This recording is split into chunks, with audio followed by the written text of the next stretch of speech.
बहुत बहुत स्वागत है आप सभी का स्पोर्ट्स सियारी में। आज इस खास शो में हमारे साथ एक ऐसे मेहमान है जिससे आपको मिलवाएंगे। खास इसलिए क्योंकि जब हम आप इंटरनेशनल क्रिकेट की बात करते हैं, इंटरनेशनल खिलाड़ी की बात कर रहे होते हैं, तो उस खिलाड़ी का इंटरनेशनल क्रिकेट में आने का जो प्रोसेस होता है वो डोमेस्टिक क्रिकेट से होकर गुजरता है। और वहां पर जो खिलाड़ी अच्छा कर रहे होते हैं, हमारा जो प्लेटफॉर्म है स्पोर्ट्स सियारी का, हम कोशिश करते हैं उन खिलाड़ियों से आपको मिलवाएं। तो स्वागत है आपका मयंक भाई थैंक स्पोर्ट्स यू सियारी पर। थैंक यू जिस तरीके से अभी रणजी का मुकाबला चला, उत्तराखंड टीम में मयंक जी उत्तराखंड की टीम में खेलते हैं, और जिस तरीके का आपका प्रदर्शन रहा, मैं उस मुकाबले पर आऊंगा। क्वार्टर फाइनल का मुकाबला था कर्नाटक के साथ। नो डाउट जिस तरीके का सीजन उत्तराखंड के लिए इस बार का गया है, उस मुकाबले से पहले क्या कैंप में किस तरीके की बातें चल रही थी? कुछ नर्वसनेस वाला सिचुएशन था? नहीं हमारा बहुत अच्छा माहौल था, क्योंकि ऐसा नहीं है इसकी क्वार्टर फाइनल में हमें बड़ी टीम मिली थी। पूरे हमारा अगर आप ग्रुप देखेंगे तो बंगाल, हिमाचल, वडोदरा, हरियाणा, जो कि हमेशा से एक अच्छी टीम रहती है, यूपी। तो हमारे पूल में हर एक टीम ही बहुत अच्छी थी, और हमने लगभग सभी को हराया। बंगाल से हम लोग इनिंग लीड पे हारे थे, उसमें भी वो मैच ड्रॉ ही रहा था। मतलब बिल्कुल, मेरा दूसरा सवाल भी रहता है, क्योंकि चलिए जब हम बात करते हैं उत्तराखंड टीम का, क्योंकि आपने देखा जिस तरीके से आप लोग का प्रदर्शन हिमाचल के खिलाफ, जो कि हिमाचल अच्छा कर रही थी, उसके खिलाफ आपने 49 पर ऑल आउट कर दिया उनको। उसके अलावा बंगाल के खिलाफ भी बेहतर ही खेला था। तो उस लिहाज से कर्नाटक के साथ मुकाबला, क्योंकि जब आप ये इन टीमों को हराकर जब आप क्वार्टर फाइनल में पहुंच जाते हैं, तो उस सिचुएशन की मैं बात कर रहा था। क्वार्टर फाइनल की मैं बात करूं तो जैसे अगर आप एक हिमाचल वाला अगर मैच अगर उठाएंगे तो हिमाचल वाले में टॉस जो था बहुत वाइटल रहा। हम लोग टॉस जीते, हमने पहले बॉलिंग किया, उनको 49 पे ऑल आउट कर।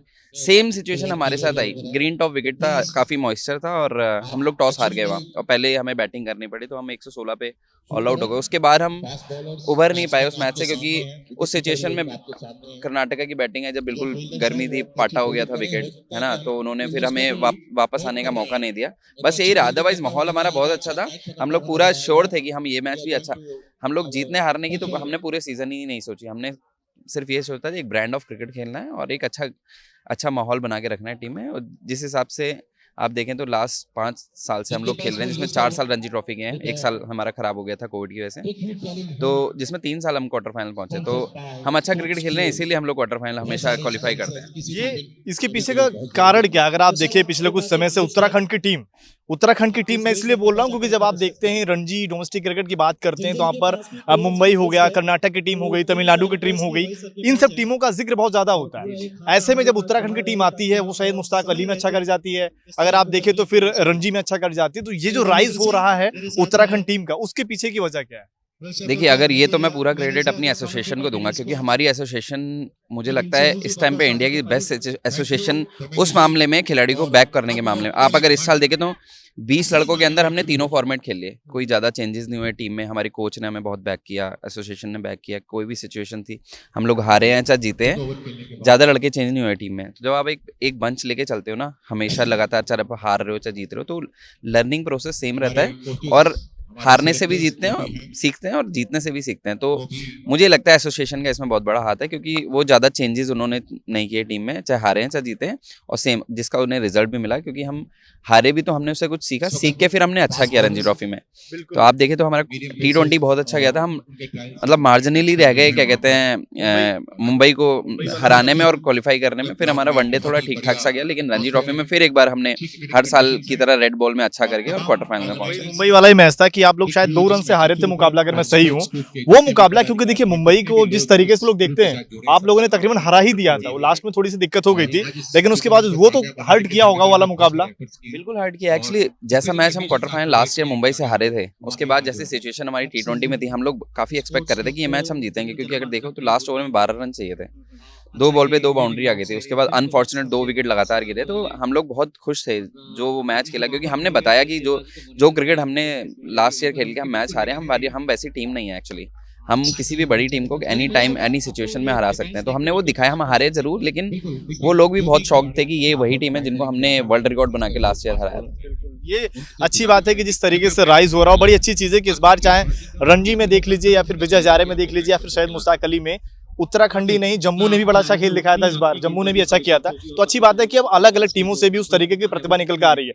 अब मैं आप पर आऊंगा, आप उत्तराखंड में भी अच्छी गेंदबाजी करते हैं, फिर खबर आती है कि आप इंग्लैंड में खेल रहे हैं, वहां पर भी विकेटें लेकर चले जा रहे हैं। तो ये अपने आप को कैसे वहां पर भी यहाँ पर भी मतलब ढाल ले जाते हैं किस तरीके से? देखिए, मैं अगर अपनी बात करूं तो मैं इतना परफॉर्मेंस के बारे में इतना सोचता नहीं हूं। मैं कोशिश करता हूं जो मेरा प्रोसेस है उसको लगातार फॉलो करता रहूं और बस जितना हो सकता है उतना एंजॉय करूं अपने गेम को, क्योंकि मुझे ऐसा लगता है कि जितना एंजॉय करते हैं ना उतना स्ट्रेस लेवल कम होता है और परफॉर्मेंस के चांसेस ज़्यादा बढ़ते हैं। ठीक है, एक आध मैच आपका खराब हो सकता है, बट मुझे लगता है कि अगर आप एंजॉय करते हैं तो आपको कोई प्रॉब्लम आती है। तो जहाँ मुझे पूरे 12 महीने क्रिकेट खेलनी पड़ती है, तो एंजॉय करना बहुत ज़रूरी है। नहीं, वो बिल्कुल है, क्योंकि मेंटली आपको रिलैक्स रखना बहुत जरूरी है, वरना हमने देखा था कि जिस तरीके से मेंटल का इशू आया तो विराट ने खुद रेस्ट ले लिया, विराट कोहली की मैं बात कर रहा हूँ। लेकिन मैं इसलिए पूछ रहा हूँ क्योंकि देखिए बात होती है ना कि इंग्लैंड में पिचेस अलग तरीके से हैं, वहां पर स्पिनर इतना अच्छा कर नहीं पाएंगे। पर आप गए डिवीजन क्लब में, मैं आपकी जब इस इंटरव्यू से पहले आपके रिकॉर्ड ढूंढ रहा था तो पता चला कि वहां ने तो आप तो शायद नंबर 3 पर इस तरीके के गेंदबाज थे, सबसे ज्यादा विकेटें आपने निकाली थी वहां पर। तो ये वाली चीजें कि आप यहाँ पर भी अच्छा कर रहे हैं, वहां पर भी जाकर चीजें बदल नहीं रही बहुत ज्यादा। जी, मैं लास्ट ईयर जब पहले साल इंग्लैंड गया था तो वहाँ पे स्टार्टिंग में मैंने पहले मैच में 5 विकेटें ली। मेरा जो ट्रैजेक्टरी है वो थोड़ा तेज़ है, तो इंग्लैंड में थोड़ा-सा हमको अलग हटके करना पड़ता है, थोड़ा स्लो फेंकना पड़ता है, जो कि मुझसे नहीं हो पा रहा था। और फिर उसके बाद 2-3 मैचेस में मैंने विकेट नहीं लिए, तो जो हमारे वहाँ कोच थे उन्होंने बोला कि मयंक, यू हैव टू बोल slow if you wanna be successful in England, so you have to बोल स्लो। तो फिर मैंने 2 हफ्ते वो स्लो बॉल फेंकने की बहुत प्रैक्टिस की। अगर आप नेट में देखें तो मैंने कम से कम 200 ओवर फेंके होंगे सिंगल विकेट पे। जब वो पेस आया तो फिर मेरे वही 5 विकेट 4 विकेट, तो मैंने सीजन अपना 50 विकेट्स पे खत्म किया। मैं उनकी टेबल में, लीग की टेबल में दूसरे नंबर पे था। लास्ट ईयर की बात करूँ तो मैंने लगभग 65 विकेटें निकाली, है ना, 400 रन भी बनाए मैं, और बेस्ट ऑलराउंडर और बेस्ट बॉलर था उस लीग का, यॉर्कशायर लीग का। तो उसका मुझे फ़ायदा यहाँ पे भी मिला, क्योंकि यहाँ पे अभी क्या है, मैं पहले जो सिर्फ तेज ट्रैजेक्टरी करता था, अभी मैं स्लो पेस मिक्स कर सकता हूँ। तो मुझे इंग्लैंड का बहुत फ़ायदा इंडिया में भी मिलता है। बिल्कुल, मतलब आप अलग अलग जगहों पर जा रहे हो, जो सीखने वाला प्रोसेस है वो चलता रहेगा। लेकिन अब आप पर मैं आता हूँ, देखिए आपने ठीक है इंग्लैंड में अच्छा कर दिया, रणजी में भी अच्छा सीजन चला गया। आगे का क्या सोच रहे हैं? क्यों, क्या आईपीएल की तरफ से भी कुछ इस तरीके से आए कि जिस तरीके से हम देख रहे हैं एज ए नेट बॉलर या इस तरीके की किसी फ्रेंचाइजी ने कुछ संपर्क करने की कोशिश की?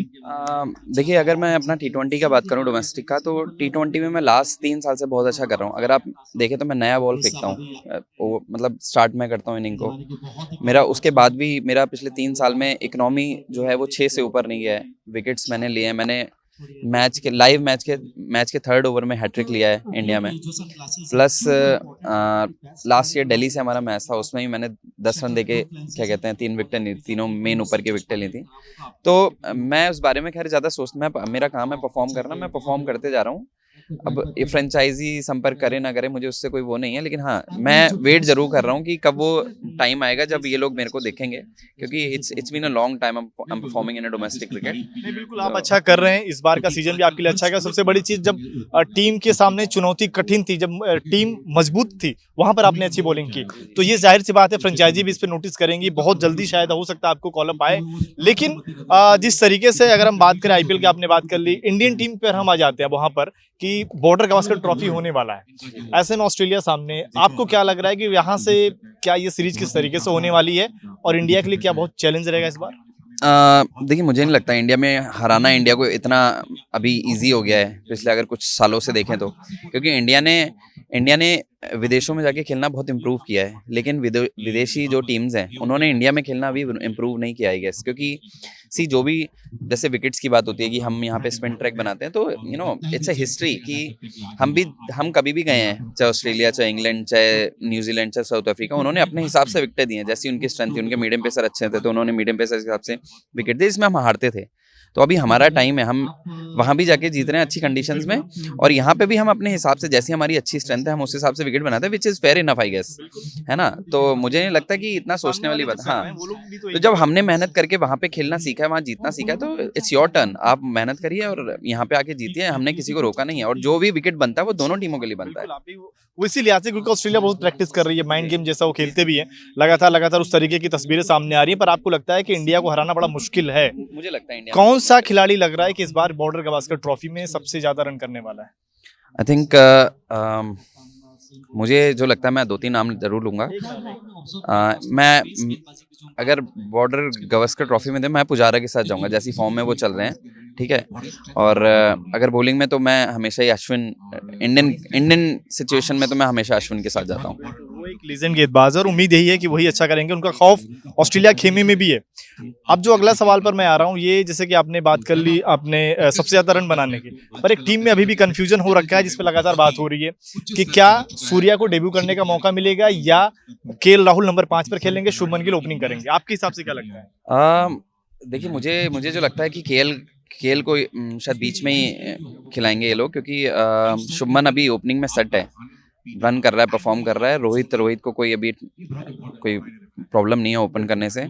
और बात रही सूर्या की, तो सूर्या का शायद डेब्यू हो सकता है, क्योंकि अभी श्रेयस की जगह खाली है। श्रेयस इंजर्ड है, एनसीए में अभी रिहैब कर रहा है, तो शायद श्रेयस की जगह इसको डेब्यू कराने का अभी मैंने न्यूज़ भी कहीं देखी थी। तो एज ए विकेट कीपर वाली बात है ना कि अगर मान लीजिए सूर्या खेल जाते हैं तो as a wicket keeper KL को खेलना पड़ेगा या फिर केएस भरत को खेलना पड़ेगा, या तो केएस विकेट केएस, मुझे लगता है केएस को डेब्यू कराएंगे तो शायद वो जो एक जगह थी श्रेयस की, वो शायद ना बन पाए अगर ये लोग केएल को खिलाते हैं तो। सूर्या को वेट करना पड़ जाएगा फिर, ये मतलब आपका मानना है। लेकिन जिस तरीके से अगर हम बात करें आपका जो कैरियर रहा है, अभी हम देख रहे हैं कि इस बार चलिए आपका बहुत अच्छा खासा नाम आ रहा है। आपके साथी जो हैं अभय की बात कर रहे थे, उनका भी बड़ा नाम आ रहा है। उनकी एक पारी बड़ी याद आती है, उन्होंने शायद सबसे तेज 50 कर रखी है अभय ने। लेकिन जब आप देखते हैं कि अपने अभी तक के कैरियर को, क्या आपको लगता है कि अभी सही डायरेक्शन में चल रही चीजें, या अभी लग रहा है कि नहीं वो समय आने वाला है बस?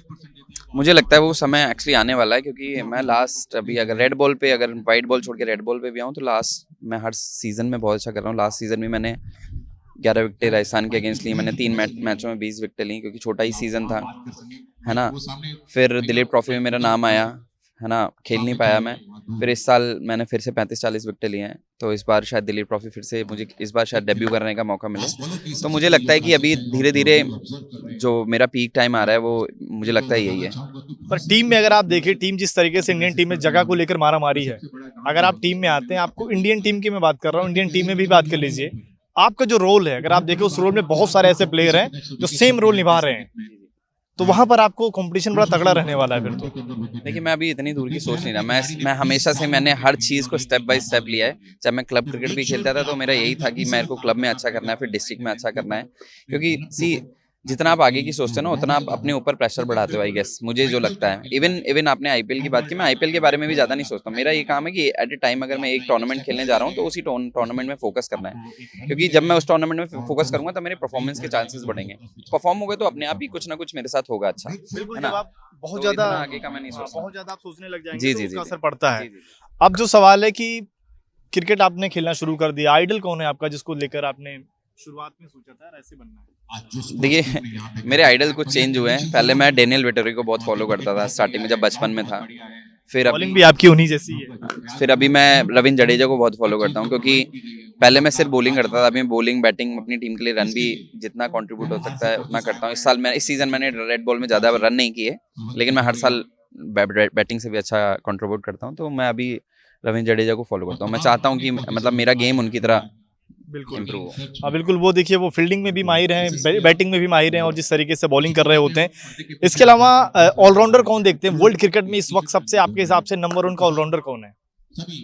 If you ask me about spin bowling all-rounder, I just have one. Overall Ravindra Jadeja. यानी कि टेस्ट में भी आप देखिए लगातार अच्छी बल्लेबाजी कर रहे हैं, उनकी तुलना थोड़ी बहुत जब कंपटीशन की बात आती है। रविंद्र जडेजा मैं इसलिए कह रहा हूँ क्योंकि वो तीनों फॉर्मेट खेलते हैं, लगातार खेलते हैं, और तीनों फॉर्मेट में बॉल और बैट दोनों से अच्छा करते हैं। आप अगर कुछ पर्टिकुलर उठाएं तो बेन स्ट्रोक्स अभी वाइट बॉल नहीं खेल रहे हैं, और आप देखो कई ऐसे ऑलराउंडर भी हैं। हार्दिक पांड्या ले लो आप, वो रेड बॉल नहीं खेल रहे हैं। तो मैंने रविंद्र जडेजा इसलिए किया क्योंकि वो तीनों फॉर्मेट खेल रहे हैं और तीनों में अच्छा कर रहे हैं। तो वो जाहिर सी बात है, जडेजा इस वक्त नंबर 1 ऑलराउंडर है तीनों फॉर्मेट में। बाकी आईपीएल की फ्रेंचाइजी में सबसे फेवरेट कौन सी है आपकी? मैं मुंबई इंडियंस को थोड़ा फॉलो करता हूँ, क्योंकि वो एक ऐसी टीम है जिन्होंने मुझे कुछ टाइम पहले कांटेक्ट करने की कोशिश की थी कि हम आपके लिए इस बार सोच रहे हैं। वो नहीं लिया उन्होंने, अनफॉर्चुनेट था थोड़ा, बट उन्होंने मुझे क्या कहते हैं थोड़ा सा बोला था कि हम आपके लिए इस बार देखेंगे। बट उसके अलावा मैं ज़्यादा फॉलो, पहले मैं जब तक गांगुली थे टीम केकेआर में, तब तक मैं केकेआर को थोड़ा फॉलो करता था, बट अभी फिलहाल में मैं मुंबई इंडियंस को ज़्यादा फॉलो करता हूँ। तो मुंबई आपकी फेवरेट टीम है। तो ये थे मयंक मिश्रा जो लगातार रणजी में अच्छा कर रहे हैं। इन्होंने ग्लेन काउंटी में भी जो डिवीजन क्लब वाले मुकाबले होते हैं वहाँ पर भी जाकर अच्छा किया। तो हमारी तरफ से भी शुभकामनाएं कि इनका करियर और बेहतर होता जाए और जल्दी इनको आईपीएल में भी मौका मिला और जिस तरीके से उन्होंने प्रदर्शन किया उसको भी जल्दी से ही एक पहचान मिले। तो आप लोगों का बहुत बहुत धन्यवाद इस वीडियो को देखने के लिए। बाकी मयंक जी आपने टाइम दिया, आपका बहुत बहुत थैंक शुक्रिया। You very much, thank you. फिलहाल जय हिंद, जय भारत।